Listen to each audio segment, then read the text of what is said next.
Assalamu alaikum to all of you. This is Shoaib Akhtar, and once again welcome to my YouTube channel CSS by Shoaib Akhtar. So आज के lecture में हम CSS प्रेसी and composition paper 2023 को discuss करेंगे। इसका जो description है उसको आज हम स्टडी करेंगे, लेकिन मैं लेक्चर को स्टार्ट करने से पहले कुछ इम्पोर्टेंट पॉइंट्स को बताना चाहूँगा ताकि वो हेल्पफुल रहें कि इस लेक्चर में हम सल्यूशन को नहीं डिस्कस करने जा रहे, बिकॉज़ जो सल्यूशन है वो आप लोगों को गूगल से भी मिल सकता है और भी यूट्यूब पर बहुत सारी वीडियोस जो हैं वो अवेलेबल हैं। ठीक है, हम इस लेक्चर में एक एक क्वेश्चन का, ठीक है, एक एक क्वेश्चन के एक एक पार्ट का जो डिस्क्रिप्शन है वो स्टडी करेंगे। ठीक है, कि ऐसा है तो ऐसा होता क्यों है। ठीक है, या रीडिंग कॉम्प्रिहेंशन को सॉल्व कैसे करते हैं। ठीक है, इसके अलावा सेंटेंस करेक्शन जो है उसका, अगर ये करेक्शन पॉसिबल है तो ये क्यों है। ठीक है, ऐसे ही जब हम ट्रांसलेट कर रहे होंगे तो ट्रांसलेशन कैसे करते हैं। तो इसके लिए मुझे एटलीस्ट 10 से 12 लेक्चर्स जो है ना वो चाहिए, बिकॉज़ अगर मैं एक ही लेक्चर रिकॉर्ड करता हूँ तो ये 7-8 घंटे का होगा। तो इसी वजह से मैंने इसकी डिवीज़न कर दी और इसको ना डिफरेंट पार्ट्स में अपलोड करूँगा। सो इसी वजह से मैं फ़र्स्ट लेक्चर में ही इस बात को मार्क कर रहा हूँ और हम स्टार्ट कर रहे हैं फ्रॉम द क्वेश्चन नंबर 4। तो क्वेश्चन नंबर 4 जो है वो सेंटेंस करेक्शन का है, जिसमें हम सबसे पहले सेंटेंस करेक्शन को डिस्कस करेंगे। तो सेंटेंस करेक्शन के लिए आप लोगों को कुछ बेसिक चीज़ों का पता होना चाहिए जो कि आप लोगों के लिए हेल्पफुल रहेंगी जब भी आप किसी सेंटेंस की करेक्शन कर रहे होंगे। ठीक है, तो ये कुछ बेसिक एलिमेंट्स आप कह सकते हैं या बेसिक कंपोनेंट्स हैं। ठीक है, जो कि हर सेंटेंस का पार्ट होते हैं और हर सेंटेंस में यूज़ होते हैं। तो सबसे पहले हम इनको स्टडी कर लेते हैं, इसके बाद हम सेंटेंस करेक्शन को स्टार्ट करेंगे। हालांकि ये सारी चीज़ें पहले भी मैंने चैनल पर पढ़ा रखी हैं, लेकिन वो डिफरेंट लेक्चर्स में हैं।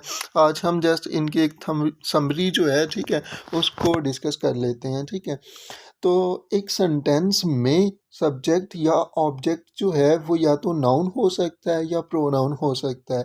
यानी कि अगर एक सेंटेंस में आपको किसी पार्ट्स ऑफ स्पीच को सब्जेक्ट या ऑब्जेक्ट का रोल देना है, ठीक है, या राइट देना है, तो वो आप या तो नाउन को दे सकते हैं या प्रोनाउन को दे सकते हैं। इसके अलावा और कोई भी पार्ट्स ऑफ स्पीच एक सेंटेंस में सब्जेक्ट या ऑब्जेक्ट नहीं बन सकता। ठीक है, हाँ, इसके बाद वर्ब और प्रेपोजिशंस के बाद हमेशा ऑब्जेक्ट्स आते हैं। ठीक है, यानी कि जब भी वर्ब आएगा उसके बाद वाला जो नाउन या प्रोनाउन होगा वो अपनी ऑब्जेक्टिव फॉर्म में होगा। ठीक है, अगर सिमिलरली अगर प्रेपोजिशन आती है तो प्रेपोजिशन के बाद अगर कोई नाउन या प्रोनाउन आता है तो वो अपनी ऑब्जेक्टिव फॉर्म में होगा।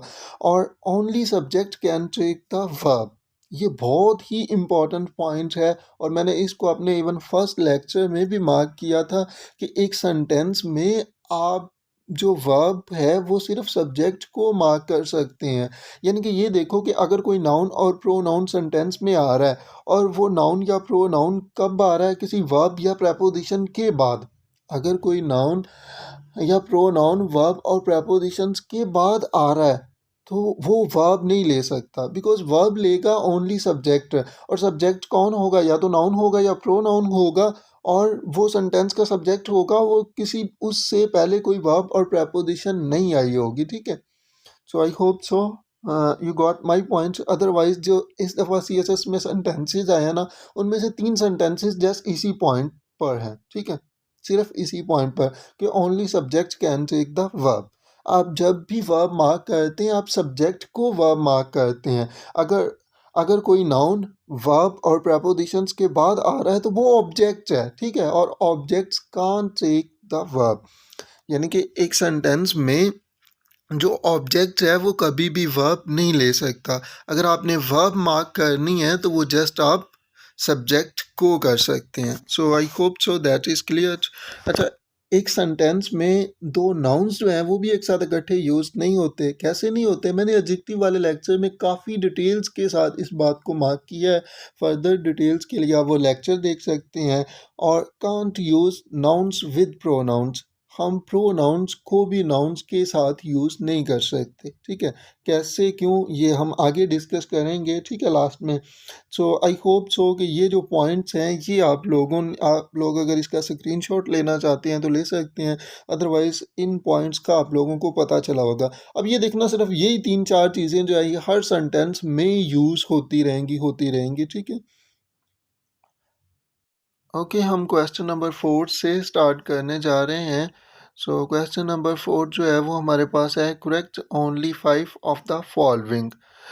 अब ये सेंटेंस करेक्शन का है और आप लोगों को 8 सेंटेंसेस जो हैं वो दिए जाते हैं, जिनमें से आप लोगों को 5 जो है उनकी करेक्शन जो होती है वो करनी होती है। ओके, तो हमारे पास फर्स्ट सेंटेंस है, हिज नॉलेज। अच्छा, वही चीज़ें जो सारी की सारी हैं वही इम्प्लीमेंट करनी है। हिज नॉलेज, हिज क्या एडजेक्टिव है, ठीक है, और नॉलेज क्या है, नाउन है, ठीक है। और अगर ये नाउन है या तो ये सब्जेक्ट बनेगा या ये ऑब्जेक्ट बनेगा। क्या इससे पहले कोई प्रेपोजिशन या वर्ब आई है? नहीं आई, ठीक है। हिज ही आया ना, हिज तो एडजेक्टिव है। तो दैट्स मीन कि ये सेंटेंस का सब्जेक्ट बन सकता है, और अगर ये सब्जेक्ट है तो इसके लिए आगे मुझे कोई वर्ब मार्क करनी होगी, बिकॉज हमने ऊपर ये ही पॉइंट्स को डिस्कस किया ना। ये देखें कि एक सेंटेंस में फर्स्ट पॉइंट ही हमारे पास ये था कि एक सेंटेंस में सब्जेक्ट या ऑब्जेक्ट या तो नाउन होगा या प्रोनाउन होगा। हमारे पास नाउन तो आ गया, अब ये सब्जेक्ट है, और अगर ये सब्जेक्ट है तो only subject can take the verb.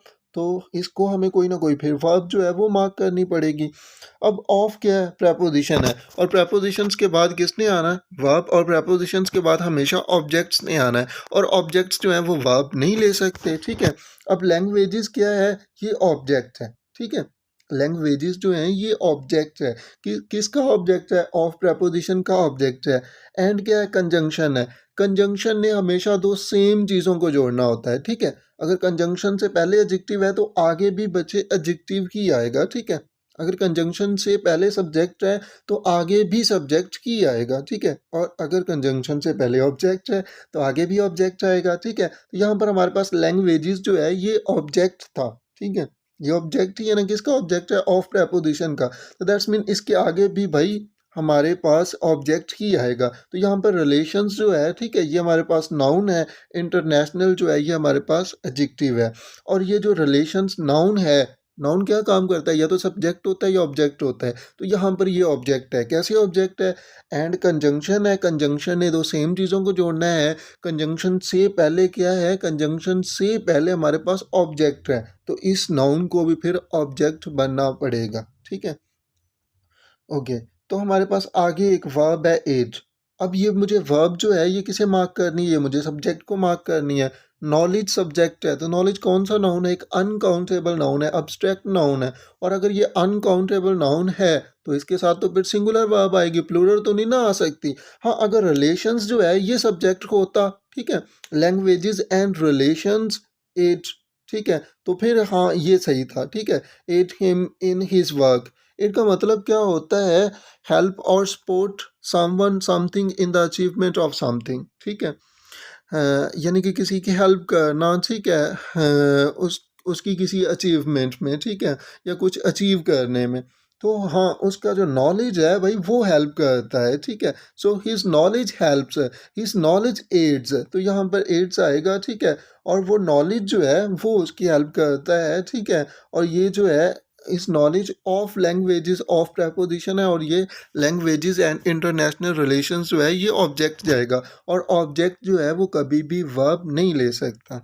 So I hope so that is clear. अगर ये फर्स्ट सेंटेंस क्लियर है आप लोगों को तो जो नेक्स्ट वन है वो सेम ऐसा ही है, ठीक है, उसमें और कोई मिस्टेक नहीं है, बस ये ही चीज़ है।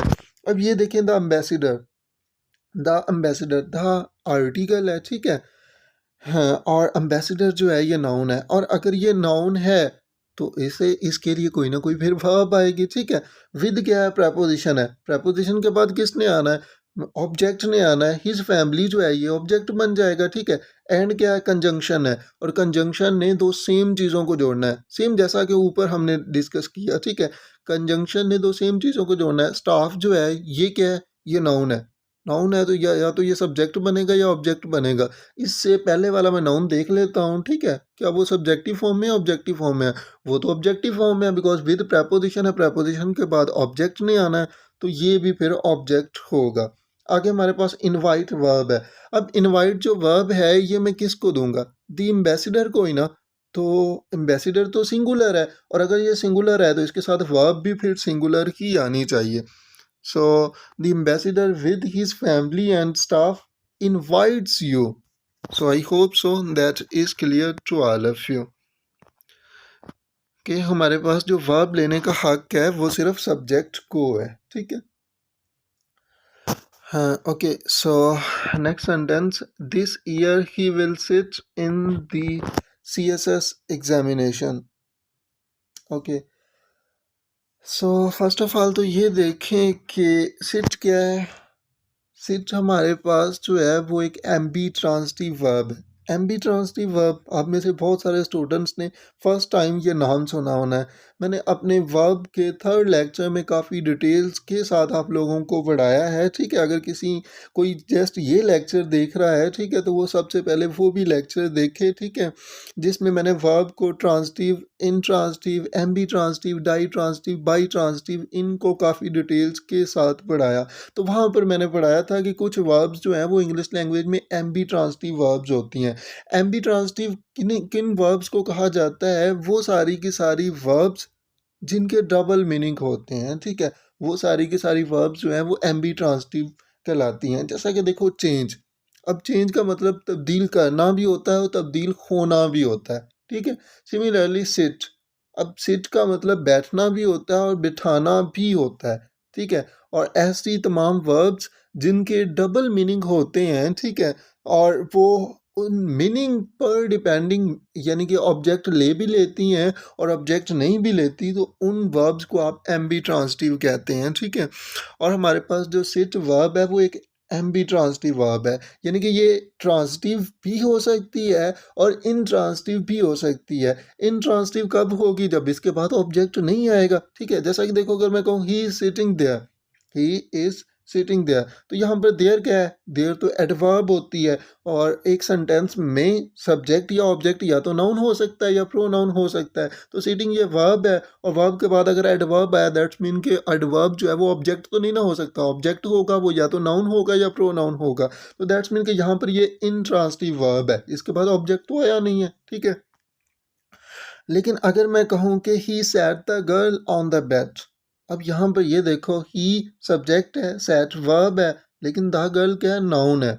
और अगर किसी वर्ब के बाद या प्रेपोजिशन के बाद नाउन आता है तो वो क्या होता है? वो ऑब्जेक्ट होता है। हमने point number, I think so point number 2 था जिसमें हमने इस बात को डिस्कस किया। ये देखें, वर्ब और प्रेपोजिशंस के बाद किसने आना है? ऑब्जेक्ट ने आना है, ठीक है। तो वहाँ पर जो है वो गर्ल ऑब्जेक्ट है, ठीक है।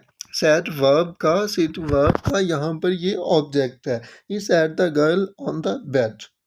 So I hope so that is clear कि सिट जो है वो इंग्लिश लैंग्वेज में एक एम्बी ट्रांसिटिव वर्ब है, ठीक है, जिसके डबल मीनिंग होते हैं। सिट का मतलब बैठना भी होता है, जैसा कि देखो, ही सिटिंग देयर, वो वहाँ पर बैठा हुआ है, ठीक है। और he sat the girl on the bed, उसने लड़की को, ठीक है, उसने बच्ची को बेड पर बिठाया, ठीक है। तो यहाँ पर दूसरा मीनिंग आ रहा है ना, ठीक है, तो डबल मीनिंग है। तो ये हमारे पास एम्बी ट्रांसिटिव वर्ब है। चलें, इससे ट्रांसिटिव हो सकता है, इंट्रांसिटिव हो सकता है, ठीक है, या एम्बी ट्रांसिटिव हो सकता है। इस बात को अगर छोड़कर हम इस बात को पहले डिस्कस कर लें कि इस सेंटेंस का करेक्शन क्या हो सकता है। This year he will sit in the CSS examination. What do you think guys, इस सेंटेंस का करेक्शन क्या हो सकता है? तो यहाँ पर एक फ्रेजल वर्ब यूज़ की गई है, सिट इन। तो सिट इन का क्या मतलब होता है? सिट इन एक फ्रेजल वर्ब है जिसका मतलब होता है किसी ऐसी डिस्कशन को, मीटिंग को या क्लास को अटेंड करना जहाँ पर फिजिकली तो आप क्लास में होते हैं, ठीक है, लेकिन आप उसमें कोई एक्टिवली पार्टिसिपेट नहीं कर रहे होते, ठीक है, यानी कि आपका कोई पार्टिसिपेशन जो है वो नहीं होता।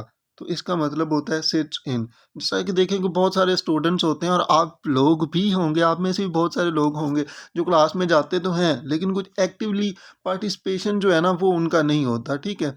तो वो जस्ट सिट इन होते हैं, ठीक है, यानी कि कोई पार्टिसिपेशन जो है वो नहीं होता। तो उस कॉन्टेक्स्ट में आप ना सिट इन को यूज़ करेंगे, ठीक है।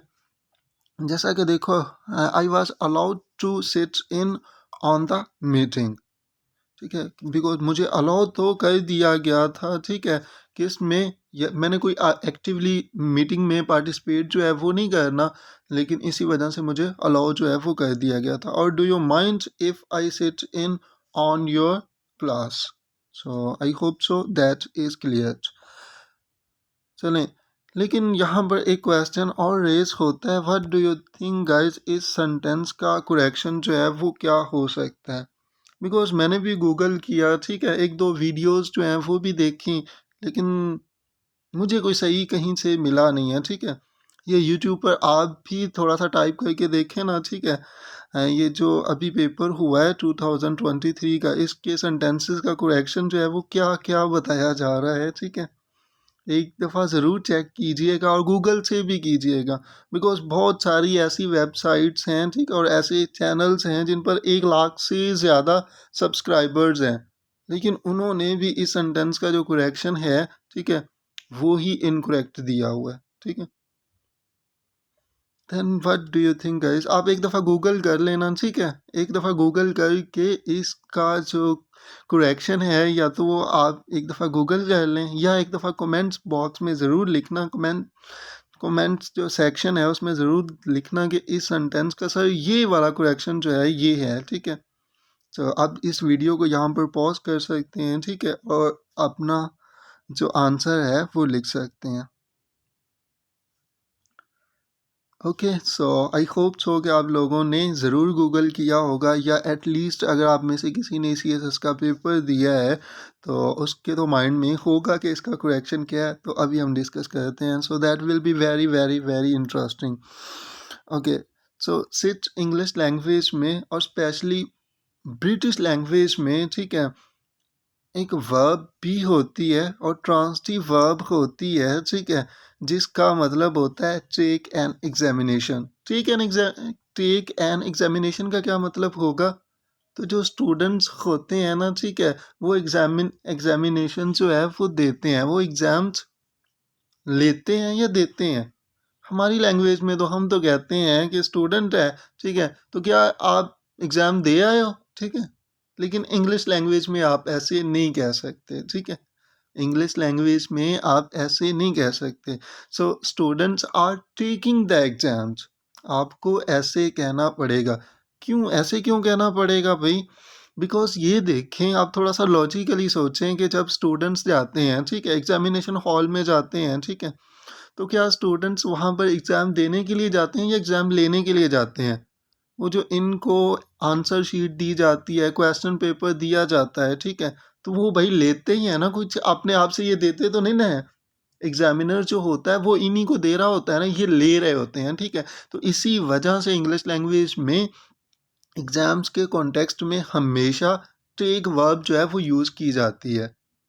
So students are taking the exams, ठीक है, हम ऐसे कभी भी नहीं कह सकते students are giving the exam. हाँ, अगर हम कहते हैं ऐसे he is giving the exam, तो दैट्स मीन कि ही जो है वो आपका एग्जामिनर है, बिकॉज एग्जामिनर जो होता है, ठीक है, वो एग्ज़ाम जो है वो दे रहा होता है, ठीक है, और एग्ज़ाम जो है वो ले कौन रहा होता है, ठीक है, इंग्लिश के कॉन्टेक्स्ट में बात कर रहा हूँ, ठीक है, वो स्टूडेंट्स जो होते हैं वो ले रहे होते हैं, ठीक है, बिकॉज वो शीट्स जो है, ठीक है, क्वेश्चन पेपर जो है वो स्टूडेंट्स को दिया जाता है। तो जब भी आप गिव वर्ब को यूज़ करें तो आपके माइंड में ये आना चाहिए कि ये एग्जामिनर के लिए यूज़ होगी, ठीक है, और टेक जो है ये स्टूडेंट्स के लिए, ठीक है, मैं लिख भी देता हूँ, ये टीचर के लिए होगी, ठीक है, और टेक जो है ये स्टूडेंट्स के लिए होगी। So I hope so that is clear to all of you. Okay, pupils, pupils किन्हें कहा जाता है? स्टूडेंट्स को कहा जाता है। Are required to sit 9 subjects. तो यहाँ पर टू सिट का क्या मतलब है? ठीक है, यानी कि सिट जो है वो एक ट्रांजिटिव वर्ब है, और अगर ट्रांजिटिव वर्ब है तो इसके बाद ऑब्जेक्ट आएगा, ठीक है, और ऑब्जेक्ट आया भी है सब्जेक्ट्स। तो यहाँ पर इसका मतलब है कि स्टूडेंट्स जो हैं वो, हाँ, 9 सब्जेक्ट्स का जो एग्ज़ाम है, ठीक है, वो देंगे हमारी लैंग्वेज में, लेकिन इंग्लिश में लेंगे। ओके, सिट फॉर का भी यही सेम मीनिंग होता है, टेक एन एग्जामिनेशन के। Peoples are required to sit for an examination. लेकिन यही करेक्शन जो है ये आप लोगों को मिला होना है, अगर आप में से मेजोरिटी ने ये ही लिखा होना है और आप लोगों को गूगल पर भी ये ही नज़र आ रहा होना है। लेकिन डिड यू नो कि ये गलत है? कैसे गलत है? सिट फार को आप यूज़ करते हैं अमेरिकन इंग्लिश में और इनफॉर्मल लैंग्वेज में, लेकिन आप लोगों को कौन सी लैंग्वेज चाहिए भाई? आपको तो फॉर्मल लैंग्वेज चाहिए, ब्रिटिश लैंग्वेज चाहिए, जो आपके सीएसएस में जिस लैंग्वेज का टेस्ट लिया जाता है वो ब्रिटिश फॉर्मल लैंग्वेज है। और ब्रिटिश फॉर्मल लैंग्वेज में सिच को आप यूज़ करेंगे जो कि ट्रांसटिव वर्ब है, जिसके बाद डायरेक्टली ऑब्जेक्ट आएगा। ठीक है, तो हम किसी साथ में इसके साथ किसी प्रपोजिशन को ऐड नहीं करेंगे। ठीक है, तो जो करेक्शन होगा, this year he will sit the C S S examination. ठीक है, आप ऐसे नहीं कह सकते this year he will sit for, because majority का जो करेक्शन होगा वो ये ही होगा कि this year he will sit for the C S S examination, जो कि गलत है। वो अमेरिकन इंग्लिश में है, वो इनफॉर्मल लैंग्वेज में है, जो कि आपके सी एस एस के हिसाब से एक्सेप्टेबल नहीं है। आप अभी गूगल कर सकते हैं कि सिट फॉर जो है उसको भी यूज़ किया जाता है टेक एन एग्जामिनेशन के लिए, लेकिन किस कॉन्टेक्स्ट में? अमेरिकन इनफॉर्मल लैंग्वेज के कॉन्टेक्स्ट में। So I hope so that is clear to all of you.